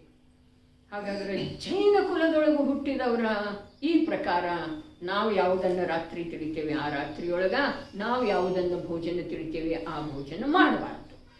ಇದು ಭಾವಾರ್ಥದೊಳಗೆ ಬಂತ್ರಿ. ಭಾವಾರ್ಥ ಯಾರು ಬರೆದರ್ರಿ? ತೋಡರ್ಮಲ್ಲರು ಬರೆದರ್ರಿ, ಅಥವಾ ದೌಲತ್ ರಾಮ್ ಕಾಸಲಿವಾಲ್ ಬರೆದರ್ರಿ. ಯಾವ ಶ್ಲೋಕ ತನಕ ಅವರು ಬರೆದಿದ್ರು, ಯಾವ ಶ್ಲೋಕ ಹಿಡಿದು ಇವರು ಬರೆದ್ರು ಅನ್ನೋದೇನು ಉಲ್ಲೇಖ ಇಲ್ಲ. ಅವರು ಬರೆದಿದ್ದಾರೆ ಅಥವಾ ಇವರು ಬರೆದಿದ್ದಾರೆ, ದೌಲತ್ ರಾಮ್ ಬರೆದಿದ್ದಾರೆ ಅಥವಾ ತೋಡರ್ಮಲ್ಲ ಬರೆದಿದ್ದಾರೆ. ಅವರು ಯಾವಾಗಿನವ್ರ? 300 ವರ್ಷದ ಇತ್ತೀಚಿನವ್ರಿ, ಬರೇ 300 ವರ್ಷದವ್ರಿ. ಅಮೃತ ಚಂದ್ರಾಚಾರ್ಯರು ಯಾವಾಗಿನವ್ರ? 1100 ವರ್ಷದ ಮೊದಲಿನವ್ರಿ. ಅಮೃತ ಚಂದ್ರಾಚಾರ್ಯರು 1100 ವರ್ಷದ ಮೊದಲಿನವರು ಅಥವಾ ಚತುರ್ಥ ಕಾಲದವ್ರಿ? ಒಂದು ಸ್ವಲ್ಪ ಧೀರ ಬಿಡೋದಿಲ್ಲ. ಅಮೃತ ಚಂದ್ರಾಚಾರ್ಯರ 1100 ವರ್ಷದ ಮೊದಲಿನವರು ಅಥವಾ ಚತುರ್ಥ ಕಾಲದವರು, ಚಂದ್ರಕಾಂತನ್ನ ಹಿಂದ್ಗಡೆ.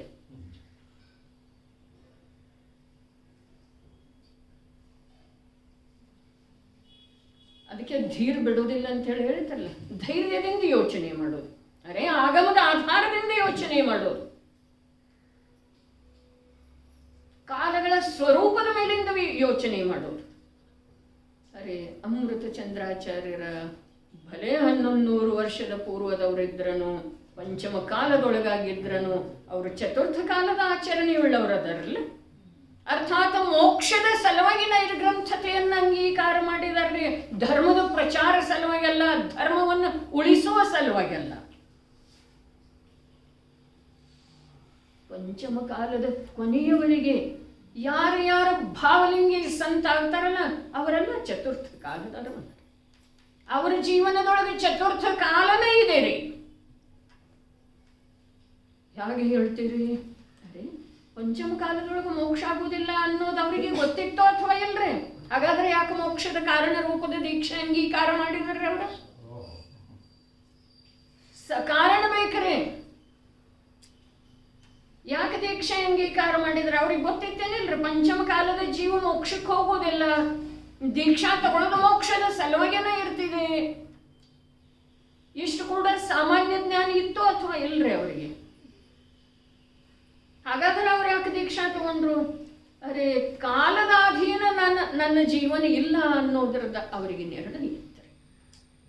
ಕಾಲದ ಮೇಲೆ ಆರೋಪ ಯಾರು ಮಾಡ್ತಾರೆ? ಕೈಲಾಗದವ್ರು ಕಾಲದ ಮೇಲೆ ಆರೋಪ ಮಾಡ್ತಾರೆ.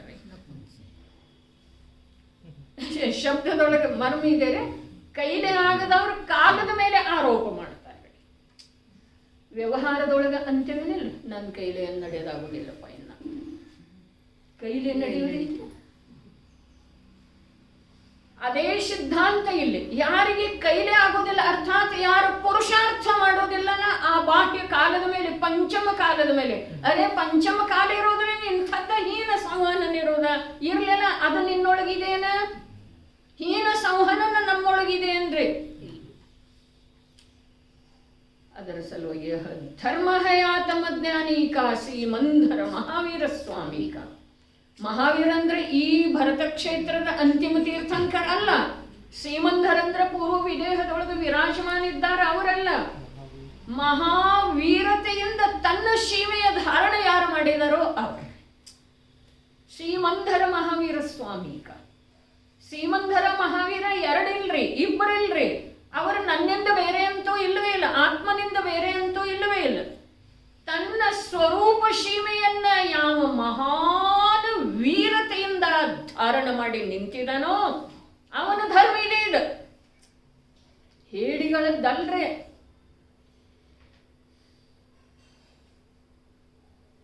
ಹಿಂಗಂದ್ರ ನಡೀತೈತನ? ಅರೆ ಯಾರಿಗೆ ಈ ಸಂದೇಹ ಇದೆಯಲ್ಲ ಅವ್ರದ್ದು ಯಾವುದೂ ನಡೆಯುವುದಿಲ್ಲರಿ. ಅವ್ರ ಜೀವನದೊಳಗೆ ಯಾವುದೂ ಒಳ್ಳೆಯದು ನಡೆಯೋದಿಲ್ಲ. ಅಮೃತ ಚಂದ್ರಾಚಾರ್ಯ ದೇವ್ ಪಂಚಮ ಕಾಲದವರಿದ್ರು, ಚತುರ್ಥ ಕಾಲದವರಿದ್ರು. ನಿರ್ಣಯ ಮಾಡೋದ್ರೆ ಧೈರ್ಯದಿಂದ ಮನೆಯಲ್ಲಿ ಹೋಗಿ ನಿರ್ಣಯ ಮಾಡೋದು. ಮತ್ತೆ ಇಲ್ಲಿ ಟೋಡರ ಮಲ್ಲರ 300 ವರ್ಷದ ಇತ್ತೀಚಿನವರು ಅಂತ ಹೇಳಿ ಏನು ಹೇಳ್ತು, ಇವರು ಪಂಚಮ ಕಾಲದವರಿದ್ರು. ಆದ್ರ ಇವರಿಗೆ ಪಂಚಮ ಕಾಲದ ಜೀವರುಗಳದ್ದ ಲಕ್ಷ್ಯ ಇದೆ ರೀ. ಪಂಚಮ ಕಾಲದಲ್ಲಿ ಪಾಪಿ ಜೀವಗಳನ್ನ ಉತ್ಪನ್ನ ಆಗ್ತವೆ ಅನ್ನೋದ ಅವರಿಗಿಂತ 100 ವರ್ಷ ಪೂರ್ವದೊಳಗೆ ಸದಾ ಸುಖದಾಶ್ರೀ ಹೇಳಿ ಹೋಗಿದ್ದಾರೆ ಪ್ರಗಟ ರೂಪದಿಂದ. ಅದಕ್ಕ ನೀ ಜೈನ ಕುಲದೊಳಗೆ ಹುಟ್ಟಿದೆಯಪ್ಪ, ಹಿಂಸೆಯ ತ್ಯಾಗಿ ಇದ್ದೀನಿ, ರಾತ್ರಿ ಭೋಜನ ಮಾಡಬೇಕು. ಆ ಭಾವಾರ್ಥದೊಳಗೆ ಏನೇನು ಕೊಟ್ಟರ್ರಿ, ಎಷ್ಟೆಷ್ಟು ಸ್ಪಷ್ಟತೆ ನೋಡ್ರಿ. ಒಂದ್ಸಲ ಮತ್ತೊಮ್ಮೆ ಓದೋಣ. ರಾತ್ರಿಯಲ್ಲಿ ಭೋಜನ ಮಾಡುವುದರಿಂದ ಜೀವಗಳ ಹಿಂಸೆಯು ಅವಶ್ಯವಾಗಿ ಆಗಿಯೇ ಆಗುತ್ತದೆ. ಹಿಂದಿನ ವಾರ ದೃಷ್ಟಾಂತ ಕೊಟ್ಟದ್ದಿತ್ತ, ಅನ್ಯ ಮತದವ್ರದ್ದು ವೈದಿಕ ವ್ಯಾಸ ಋಷಿಯ ದೃಷ್ಟಾಂತ ಕೊಟ್ಟದ್ದಿತ್ತರೆ. ಮಹಾಭಾರತದೊಳಗಿಂದ ಯಾರು ರಾತ್ರಿ ಭೋಜನ ಮಾಡುತ್ತಾರೆ, ಯಾರು ಕಂದಮೂಲಗಳ ಸೇವನೆ ಮಾಡುತ್ತಾರೆ, ಅವರ ಜೊತೆಗೆ ಮಾಡುವಂಥ ಪೂಜೆ, ಯಾತ್ರೆ ಮೊದಲಾದ ಯಾವ ಕಾರ್ಯಗಳ ಫಲಪ್ರದ ಆಗುವುದಿಲ್ಲ. ಟಿವಿ ಮೇಲೆ ಚಾಣಕ್ಯ ಬರ್ತಿರ್ತಾರೆ. ಚಾಣಕ್ಯ ಅನ್ನೋ ಧಾರಾವಾಹಿ ಅದರೊಳಗೆ ಋಷಿಗಳ ಜೀವನ ಹೇಗಿತ್ತು ಅಂತ ಹೇಳಿ, ಅದೇನು ಜೈನ್ ಋಷಿಯ ಮಾತಲ್ಲ, ಆದರೆ ಋಷಿಗಳ ಜೀವನ ಹೇಗಿತ್ತು ಅನ್ನೋದ ಬಹಳಷ್ಟು ಬರ್ತಿದೆ ಅದರಲ್ಲಿ. ಅದರ ನೋಡುವ ಕಣ್ಣು ಬೇಕ್ರಿ, ತಿಳ್ಕೊಳ್ಳುವ ಯೋಚನಾ ಶಕ್ತಿ ಬೇಕು. ಋಷಿಗಳ ತಪಸ್ಸು ಹೇಗೆ ಮಾಡ್ತಿದ್ರು, ಋಷಿಗಳ ಈ ನಾಡಿನ ಜನರಿಂದ ಅಲಿಪ್ತ ಹೇಗಿರ್ತಿದ್ರು.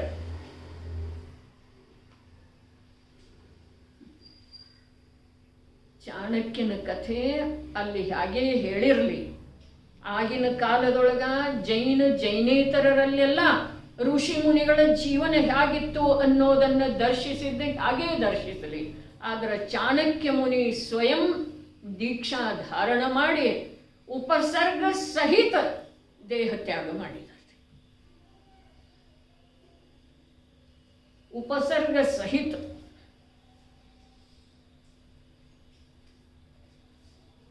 ನಾವು ಸ್ವಲ್ಪ ನಮ್ಮ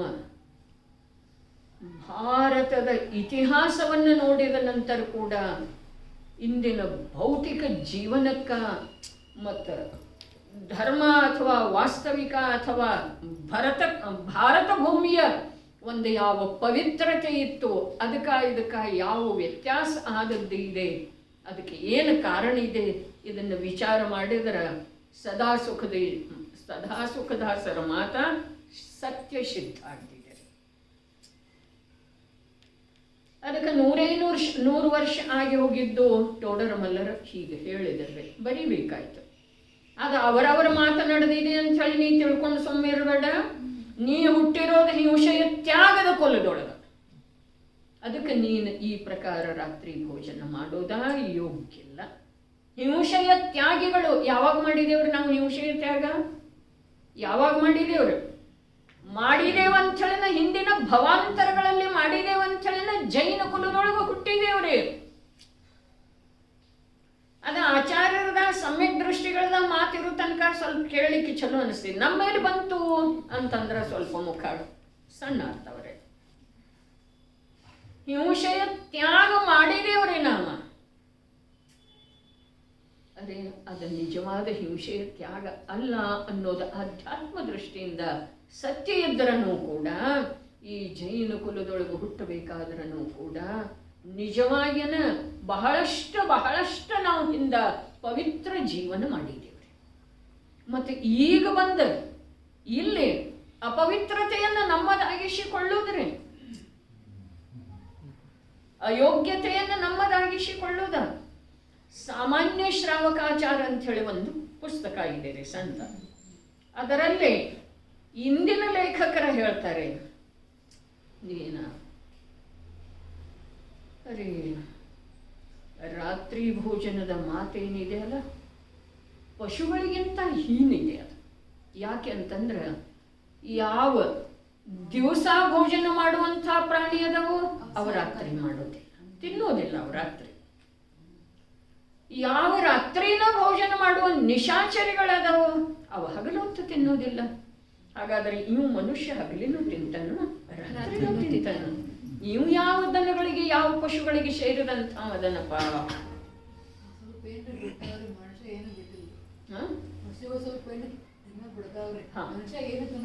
ಅಂದ್ರೆ ಇವು ಯಾವ ಶ್ರೇಣಿಗೆ ಸೇರಿದಂಥ ಪಶು ಅದನ್, ವಿಚಿತ್ರ ಪಶು ಅದನ್ರಿ.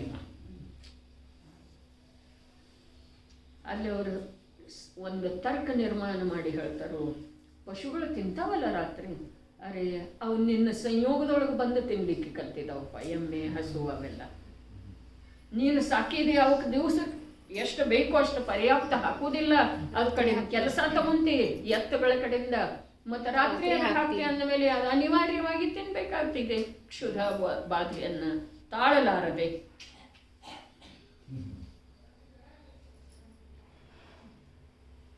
ಸ್ವಚ್ಛಂದವಾಗಿ ಬಿಟ್ಟಿರುವಂತಹ ಕಾನನದ ದಿನಚರಿ ಪಶುಗಳ ರಾತ್ರಿ ತಿನ್ನೋದನ್ನ ಇಲ್ರಿ. ಪಶುಗಳ ರಾತ್ರಿ ತಿನ್ನೋದನ್ನ ಇಲ್ಲ. ಯಾವ ಜನ್ಮತಃ ನಿಶಾಚರಿ ಅದಾವೋ ಅವು ತಿಂತವ್ರೆ, ಅವು ಹಗಲಿ ತಿನ್ನೋದಿಲ್ಲ. ಹಾಗಾದ್ರೆ ತಿರಿಯಂಚ ಮಾತ್ರರಿಗೆಲ್ಲ ಒಂದು 12 ಗಂಟೆಯ ವಿಶ್ರಾಮ ಇದೆ, ತಿನ್ನುವ ಕಾರ್ಯದ ಸಲುವಾಗಿ ಅಥವಾ ತಿನ್ನುವ ಭಾವದ ಸಲುವಾಗಿ. ಅದು ಮುಕ್ತವಾಗಿ ಚರಿಸುವುದಿಲ್ಲ. ಹೀಗಿರುವಳದೊಳಗ ನೀನು ಮನುಷ್ಯ ಆಗಿ ಇಷ್ಟ ಕರೆ ನಾವು ಹಿಂಸೆಯ ತ್ಯಾಗಿ ಅನ್ಬೇಕ್ರಿ. ಮನುಷ್ಯ ಆಗಿ ಕೂಡ ನೀನು ರಾತ್ರಿ ಭೋಜನ ಮಾಡ್ತೀನಿ. ಏನಿದೆ? ರಾತ್ರಿಯಲ್ಲಿ ಭೋಜನ ಮಾಡುವುದರಿಂದ ಜೀವಗಳ ಹಿಂಸೆಯು ಅವಶ್ಯವಾಗಿ ಆಗಿಯೇ ಆಗುತ್ತದೆ. ಪ್ರಾಯಶಃ ಬಹಳಷ್ಟು ಚಿಕ್ಕ ಚಿಕ್ಕ ಜೀವಗಳಿದ್ದು ಅದಾವರೇ, ಬಹಳಷ್ಟು ಚಿಕ್ಕ ಚಿಕ್ಕ ಜೀವಗಳಿದ್ದು ಸೂರ್ಯ ಅಸ್ತಾಗಿ ಹೋದ ನಂತರ ಸಮೋರ್ಚನ ಜೀವಗಳ ಉತ್ಪತ್ತಿ ಅಗಣಿತ ಆಗ್ತಿದೆ. ಅನಂತ ಅನಂತ ಸಂಖ್ಯೆಯಲ್ಲಿ ಆಗ್ತಿದೆ ಅಂಥೇಳಿ ಮುನಿರಾಜರ ಯಾವಾಗ ಗಮನ ಮಾಡ್ತಾರ್ರಿ? ಸೂರ್ಯ ಉದಯ ಆದ ನಂತರ ಬಹಳಷ್ಟು ಪಶುಗಳ ಮನುಷ್ಯರ ಸಂಚಾರ ಮಾಡಿ ಮಾರ್ಗ ಪ್ರಾಸುಕ ಆದ ನಂತರ ಬಹಳಷ್ಟು ಚಿಕ್ಕ ಚಿಕ್ಕ ಜೀವಗಳಿದ್ದು ಅವು ರಾತ್ರಿಯಲ್ಲಿಯೇ ಗಮನ ಮಾಡುತ್ತವೆ ಮತ್ತು ದೀವಿಗೆಯ ಪ್ರಕಾಶದ ಪ್ರೀತಿಯಿಂದ ದೀವಿಗೆಯ ಹತ್ತಿರಕ್ಕೆ ಬರುತ್ತವೆ. ನಾಲ್ಕೇಂದ್ರಿಯದ ಜೀವಿದೆಯಲ್ಲ, ಅದೇನು ಮಾಡ್ತಿದ್ದಾರೆ? ದೀಪದ ಹುಳು ಅದರದೇ ದೃಷ್ಟಾಂತ ಆಗಮದಲ್ಲಿ ಕೊಟ್ಟಿದ್ದಾರೆ. ದೀಪದ ಹುಳು ಚಕ್ಷು ಇಂದ್ರಿಯದ ವಿಷಯಕ್ಕ ಆಕರ್ಷಿತ ಆಗಿ ಅದು ಪ್ರಾಣವನ್ನು ಕಳ್ಕೊಳ್ತಿದೆ ಅಂತ ಹೇಳಿ ಹೇಳ್ತಾರೆ. ರಸನೇಂದ್ರಿಯದ ವಿಷಯಕ್ಕ ಆಕರ್ಷಿತ ಆಗಿ ಮೀನು ಆ ಕೋಲಿನ ತುದಿಗೆ ಹಚ್ಚಿರುವಂತಹ ಮಾಂಸಕ್ಕೆ ಆಕರ್ಷಿತ ಆಗಿ ಅದು ತನ್ನ ಪ್ರಾಣ ಕಳ್ಕೊಳ್ತಿದೆ. ಕರ್ಣೇಂದ್ರಿಯದ ವಿಷಯಕ್ಕೆ ಆಕರ್ಷಿತ ಆಗಿ ಜಿಂಕೆ ತನ್ನ ಪಲಾಯನ ಮಾಡುವುದನ್ನು ಬಿಟ್ಟು ನಿಂತುಕೊಳ್ತಿದೆ ಮತ್ತು ಬೇಟೆಗಾರನ ಬಾಣಕ ಅಥವಾ ಬಲಿಯೊಳಗ ಸಿಕ್ಕೊಳ್ತಿದೆ. ಹಾಗಾದ್ರೆ 5 ಇಂದ್ರಿಯದ ವಶ ಆಗಿರುವಂತಹ ಮನುಷ್ಯನ ಗತಿ ಏನಾಗುತ್ತೆ? ಒಂದೊಂದು ಇಂದ್ರಿಯದೊಳಗೆ ಅವು ಪ್ರಾಣನ ಕಳ್ಕೊಳ್ತವೆ, ಸತ್ತೋಗ್ತವೆ. 5 ಇಂದ್ರಿಯದ ವಶ ಆಗಿರುವಂಥ ಇವು ಎಷ್ಟು ಕಾಲದ ಸಲುವಾಗಿ ಸಾಯ್ತಾನ್ರಿ? ಅನಂತ ಕಾಲ. ಇವು ಒಮ್ಮೆ ಸಾಯ್ತಾನ ಅಲ್ಲ, ಇವು ಅನಂತ ಮರಣಗಳನ್ನ ಅದರಲ್ಲೇ ಗಳಿಸಿಕೊಳ್ಳುತ್ತಾನ್ರಿ. ದೀವಿಗೆಯ ಪ್ರಕಾಶದ ಪ್ರೀತಿಯಿಂದ ದೀವಿಗೆಯ ಹತ್ತಿರಕ್ಕೆ ಬರುತ್ತವೆ. ಆದುದರಿಂದ ಅರೆ ಒಂದು ಸಣ್ಣ ದೀಪದ ಹತ್ರ ಅಸಂಖ್ಯ ಜೀವ ಬರ್ತಾವಂದ ಮೇಲೆ ನೀನು ಒಲಿನ ಒರೆಸ್ಕತ್ರ ಅಲ್ಲಿ ಎಷ್ಟು ಬರಬಹುದು? ಆದುದರಿಂದ ರಾತ್ರಿಯಲ್ಲಿ ಒಲೆ ಉರಿಸುವುದರಲ್ಲಿ, ನೀರು ಮೊದಲಾದವನ್ನು ತುಂಬುವಲ್ಲಿ, ಯಂತ್ರದಿಂದ ಬೀಸುವಲ್ಲಿ, ಏನೇನು ಬೀಸೋದ? ಧಾನ್ಯಾದಿಗಳನ್ನು ಬೀಸೋದ.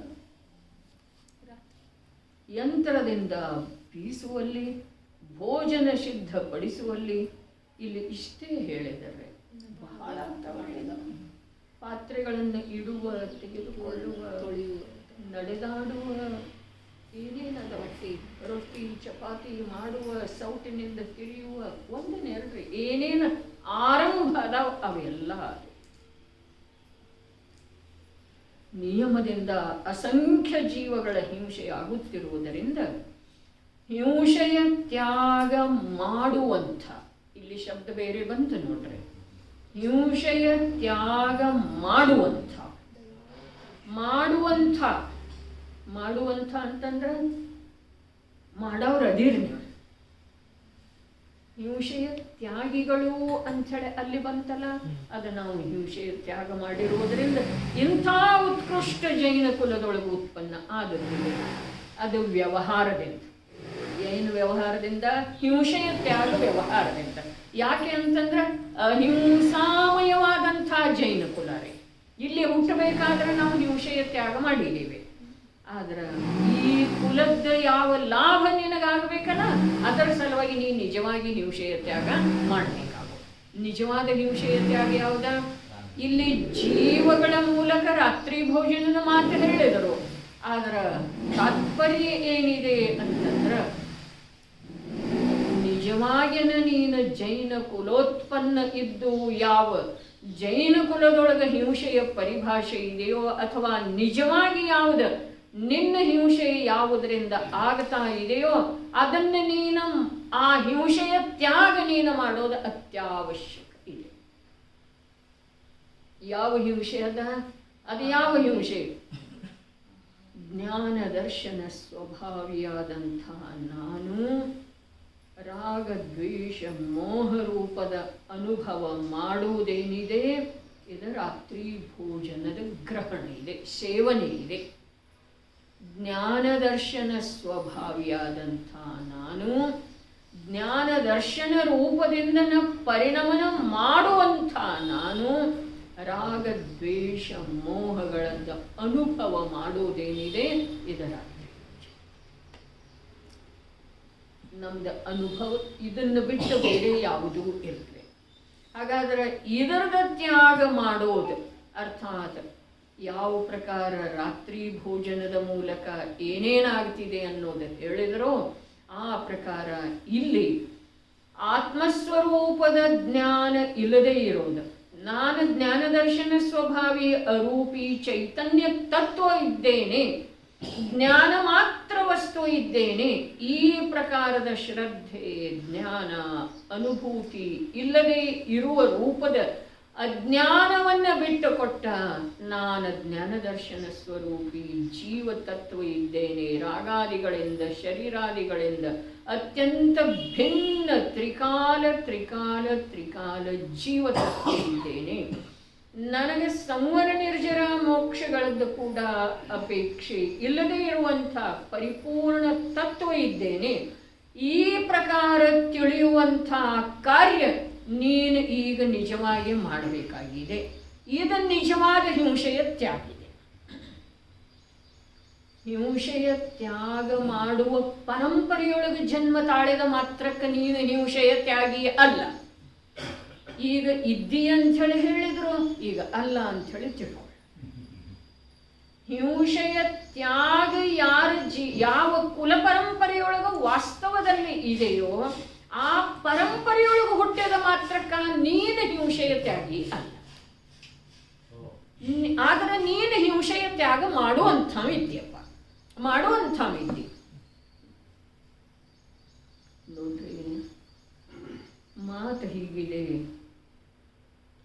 ನಿಗೋದಾದಿ ಜೀವಗಳಿಗೆ ಅಥವಾ ಅಸಂಜ್ಞಿ ಪಂಚೇಂದ್ರಿಯದವರೆಗಿನ ಜೀವರುಗಳಿಗೆ ಮೋಕ್ಷ ಮಾರ್ಗದೊಳಗೆ ಬರುವ ಅವಕಾಶನೇ ಇಲ್ಲ. ಇನ್ನು ಸಂಜ್ಞಿ ಪಂಚೇಂದ್ರಿಯ ಜೈನ ಕುಲೋತ್ಪನ್ನನಿಗೆ ಮೋಕ್ಷ ಮಾರ್ಗದೊಳಗೆ ಬರುವ ಸಮಸ್ತ ಅವಕಾಶಗಳ ಅದವರೆ. ಸರ್ವ ಪ್ರಕಾರಶೆ ಅವಸರಾಯ, ಎಲ್ಲ ಪ್ರಕಾರದ ಅವಸರದವ್ರಿ.